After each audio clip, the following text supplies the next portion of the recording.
Assalamualaikum warahmatullahi wabarakatuh. Berikut adalah video tutorial cara merekod pembacaan buku untuk program pembangunan kompetensi dalam sistem Hermes. Tempoh pembelajaran untuk sebuah buku ialah 6 jam.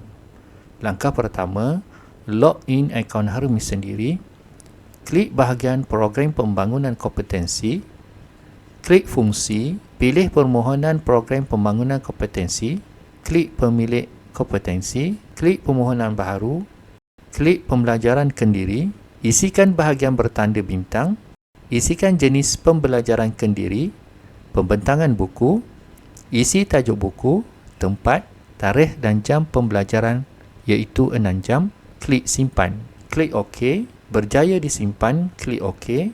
Seterusnya, klik muat naik untuk muat naik sinopsis buku yang dibaca. Paparan muat naik lampiran akan muncul.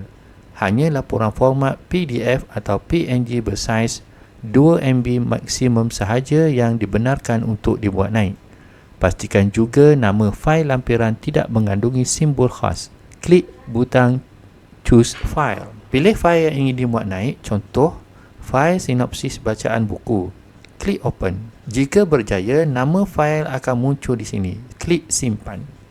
Paparan berjaya disimpan akan muncul. Klik OK. Fail lampiran akan disenaraikan di sini. Klik Simpan. Klik OK. Notis berjaya disimpan akan muncul. Klik OK. Langkah seterusnya, klik butang hantar untuk pengesahan pihak pentadbir.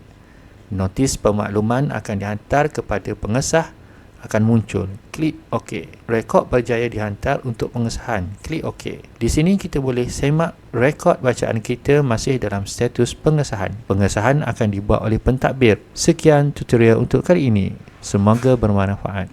Terima kasih.